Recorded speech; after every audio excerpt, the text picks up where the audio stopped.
കുറ്റകൃത്യവും പരിണിത ഫലങ്ങളും. പ്രിയ സുഹൃത്തുക്കളെ, ഇന്ന് ബൈബിളിലെ ഉൽപ്പത്തി 34-ാം അധ്യായത്തിൽ നിന്ന് കുറ്റകൃത്യം, വഞ്ചന, നീതി എന്നിവയെക്കുറിച്ച് നമുക്ക് നോക്കാം.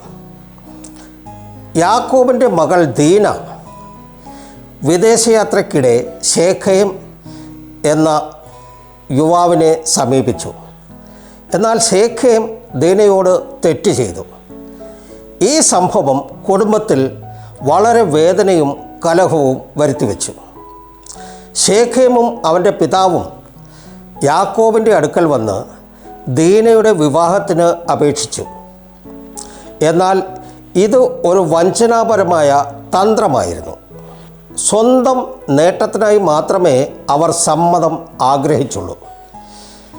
യാക്കോബിൻ്റെ പുത്രന്മാർ ഒരു നിബന്ധന വെച്ചു.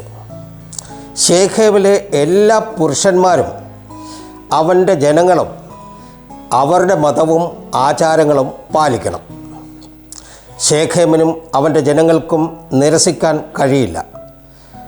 യാക്കോബിൻ്റെ പുത്രന്മാർ അവരുടെ സഹോദരിക്ക് നീതി കൊണ്ടുവന്നു. കുറ്റകൃത്യത്തിന് ഗുരുതരമായ പ്രത്യാഘാതങ്ങളുണ്ടെന്നും കുടുംബത്തിൻ്റെയും സമൂഹത്തിൻ്റെയും സുരക്ഷയ്ക്ക് ജാഗ്രതയും നീതിയും ആവശ്യമാണെന്നും ഈ സംഭവം നമ്മെ പഠിപ്പിക്കുന്നു. ഉൽപ്പത്തി 34 നമുക്ക് മുന്നറിയിപ്പ് നൽകുന്നു. അതിക്രമവും വഞ്ചനയും നാശത്തിൽ അവസാനിക്കുന്നു. ദൈവത്തിൻ്റെ നീതി എപ്പോഴും പ്രവർത്തിക്കുന്നു. ജാഗ്രതയും നീതിയും ഉള്ളവരായിരിക്കുക. കാരണം ദൈവം എല്ലാ സാഹചര്യങ്ങളും കാണുന്നു. നന്ദി, നമസ്കാരം. ദൈവം നിങ്ങളെ ധാരാളമായി അനുഗ്രഹിക്കട്ടെ.